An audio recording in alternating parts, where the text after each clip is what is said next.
Tramffordd Hill, I lawr i'r môr. Mae Kate yn cymryd llun o'i theulu y tu allan I waith haearn Blaenafon wrth iddynt ymweld ag adliniad o ffwrnais chwith. Yn yr un man, yn haf yn y flwyddyn 1825, mae bachgen o'r enw Will yn syllu'n hiraethus ar gerdyn post a llun llongau am mastiau uchel yn Harbwr Casnewydd. Mae'n cropio'n allan ac yn neidio ar gefn cert sy'n gadael y gwaith haearn. Mae'r daith yn mynd ag ef drwy gefn gwlad ac I mewn I dwnnel tywyll. Edrych â gyrrwr y cert tuag yn ôl. Ond mae Will yn cuddio o'r golwg.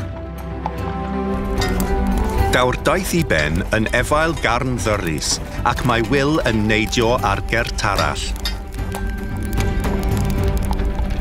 Edrych ar gyrrwr yn amheus ac mae'n troi gan weld Will yn mynd I guddio mewn llwyni.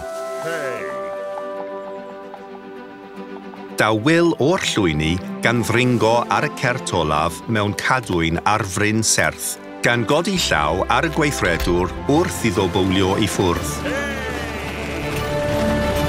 Ar waelod y bryn, mae'r certyn aros wrth lanfa Llanffwyst. Mae Will yn mynd at lwywr cwch camlas sy'n mynd heibio ac yn dangos iddo'r certyn post o Gasnewydd.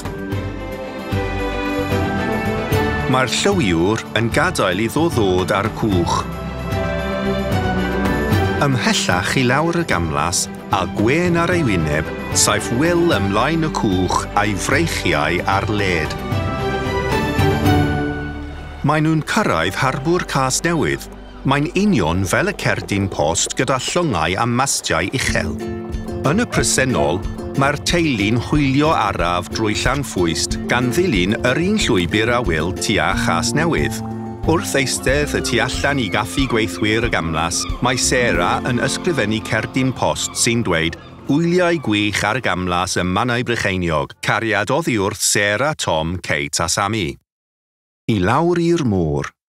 Dathliad o Flwyddyn y Môr 2018. Croeso Cymru. Ariannwyd gan Croeso Cymru, Awdurdod Parc Cenedlaethol Bannau Brycheiniog a Glandwr Cymru.